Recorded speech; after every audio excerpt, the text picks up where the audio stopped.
ये 3 बहुत अच्छे आइडिया बता देता हूँ कि जिससे आप कोरियन बहुत जल्दी और आसान तरीके से सीख सकते हैं। सबसे पहला तरीका ये है कि आपने पहले दिन से स्टार्ट लेना है। दोपहर होने का, शाम होने का या कल का इंतज़ार नहीं करना। आप अब जब वीडियो देख रहे हैं अभी से स्टार्ट लें कि मैंने कोरियन ज़बान सीखनी है। सबसे पहला कदम तो ये है। दूसरा, आपने 2 से 3 दोस्त फेसबुक पे, व्हाट्सएप पे या अपनी गैदरिंग में ऐसे ऐड करने जिसको वाकई में कोरियन ज़बान का शौक़ हो, उसे कुछ ना कुछ थोड़ी बहुत आती हो, और नहीं भी आती हो तो कोई फ़र्क नहीं पड़ता है। बस ये है कि उसे भी कोरियन ज़बान का शौक़ हो। तो आपने उसे व्हाट्सएप पे जो मैसेज करना है, हेलो, अस्सलाम वालेकुम, हाय का मैसेज नहीं करना, अन्यसेओ ये लिखना है। छल छिनस्या कि खैरियत से हैं आप, ठीक हैं आप, ये मैसेज करना। अब बोले मुझे ये पता ही नहीं है कि अस्सलाम वालेकुम को अन्यसेओ कैसे कहते हैं, यहाँ छलछिनस्यो नाई मेस्सा ले, ये मुझे नहीं पता। तो आपने गूगल ट्रांसलेटर आपके पास है, इंटरनेट मौजूद है, आप उस पर लिखें कि हाउ आर यू।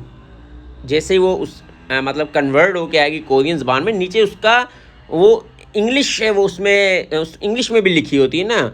इंग्लिश क्या कहते हैं, कॉमन वर्ब क्या कहते हैं, मुझे याद समझ में नहीं आ रहा। मतलब साथ इंग्लिश लिखी होगी, साथ कोरियन लिखी होगी, साथ आपके उर्दू लिखी होगी। आपने वो लिखना है कि कैसे हैं आप, क्या हाल है। अब देखिए, ये एफर्ट करने से ही सीखेंगे।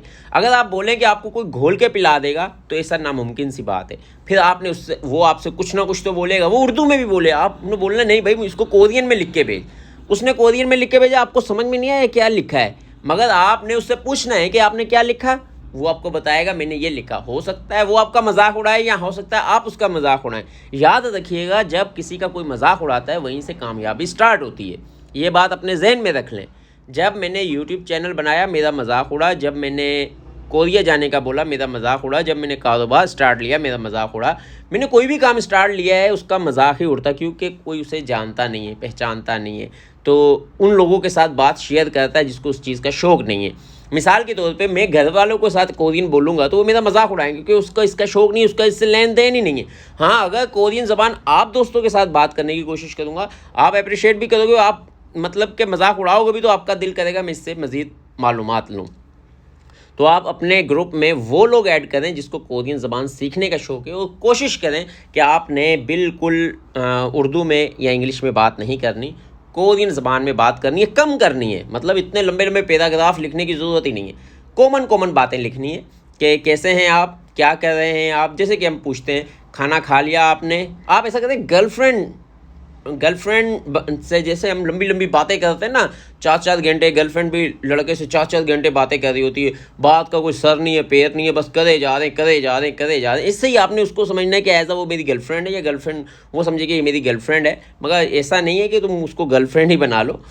बस ये समझना है, जैसे उसके बिला वजह की बातें पूछनी है, क्या खाया, क्या सोने ने, मेरे ने क्या खाया, मेरे सोने ने क्या पिया, मामा कहाँ है, बाबा कहाँ है, बेबी कहाँ है, ये कहाँ है, वो क्या किया, क्या जा रही हो, कहाँ आ रही हो, क्या शॉपिंग की, क्या लिया, क्या दिया। मतलब ये सारे लफ्ज़ आपने कन्वर्ट करने हैं कोरियन ज़बान में। तो आपके समझ लें कि 50% वो था और 30% आपकी ये हो गई कि आपके साथ कोलैबोरेशन जो हो रही है वो किसी आपके कोरियन फ्रेंड के साथ हो रही है, कोरियन सीखने वाले फ्रेंड के साथ हो रही है।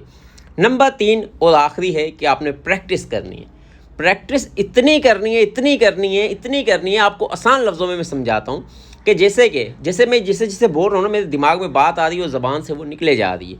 अब कोरियन ज़बान में मैं बोलूँगा, शायद मैं इस तरह रवानगी से ना बोलूँ, शायद थोड़ा स्लो बोलूँ, क्योंकि कोरियन ज़बान पहले मैं उर्दू को कन्वर्ट करूँगा कोरियन में अपने दिमाग में, और फिर कोरियन को कन्वर्ट करूँगा अपनी ज़बान पे, तो वो टाइम लेगा।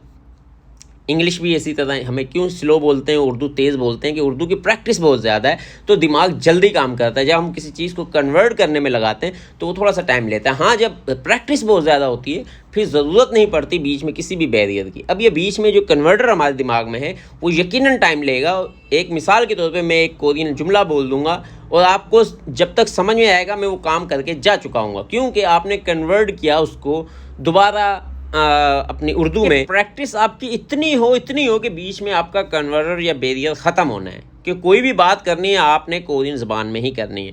आपको 2 महीने, ज़्यादा नहीं, सिर्फ 2 महीने अगर आपकी प्रैक्टिस अच्छी हुई, जो डेली रूटीन की बातें हैं वो आपने बोलने की कोशिश की, तो 2 महीने में आप इतनी कोरियन आ जाएगी कि आप आसानी से टेस्ट पास कर लें। अब जब वो कोई दोस्त जवाब नहीं दे रहा, आप कोशिश करें कि कोरियन कार्टून्स देखें, ज़्यादा से ज़्यादा देखें, एक कार्टून को 10 बार देखें। 10 बार देखेंगे तो उसकी जो आपस में बातें कोलैबोरेशन हो रही होगी वो समझ में आएगी कि ये क्या बोल रहे हैं। फिर आप किसी के साथ बात करें तो लिसनिंग पावर बेहतर होगी, रीडिंग पावर बेहतर होगी, स्पीकिंग पावर बेहतर होगी, तो 100% आप टेस्ट पास कर जाएंगे और कोरिया पहुंच जाएंगे। ये आसान से और सीधे से 3 अच्छे आइडियाज़ हैं। शेयर करें दोस्तों के साथ कि उनका भी भला हो जाए। आज तक के लिए इतना ही काफ़ी। अपना और अपने दोस्तों का ख्याल रखिएगा। अल्लाह हाफिज़।